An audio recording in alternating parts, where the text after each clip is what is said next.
কিছু কিছু লোক আছে ভাই, কি বলে আর বলতে চাওয়ার মধ্যে কি মিন করতেছে সেটা ভাই বোঝাই মুশকিল। কি রে ভাই, কেমন আছিস? আনন্দেই তো আছিস, ভালোই তো আছিস, তোরই দিন, তোরই এখন মজা করার দিন। বড় লোক হয়ে গেছিস, এখন তোর আমাদের দেখবি না। বাবা, তোর ব্যাপার স্যাপারই আলাদা, এখন তো গরিবদের চোখেও দেখবি না, আমরা তো তোর চোখ এখন ধুলা হয়ে গেছি।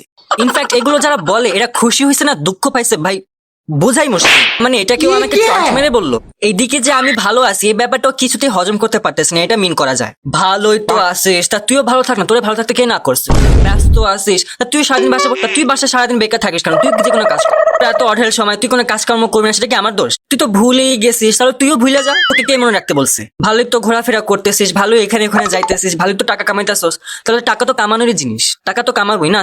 তুইও কামা, তুই তো তোর বাবার হোটেলে বসে থাকবি, সেটা কি আমার দোষ? বাবার হোটেলে খাবি, মার হোটেলে ঘুমাবি, সেটা কি আমার দোষ? তুইও কামা। আমি ভালো আছি বলে ওর সহ্য হচ্ছে না, আমি খুশি থাকবো, আমি কামাবো, আমি ঘুরবো, সেটা তোর পেছন জ্বলে যাবে। লোকের ভালো তো হজম করতে পারিস না, কুৎসিত, জেলাস, হিংসুটে লোক কোথাকার, উচ্ছৃঙ্খল কুৎসিত।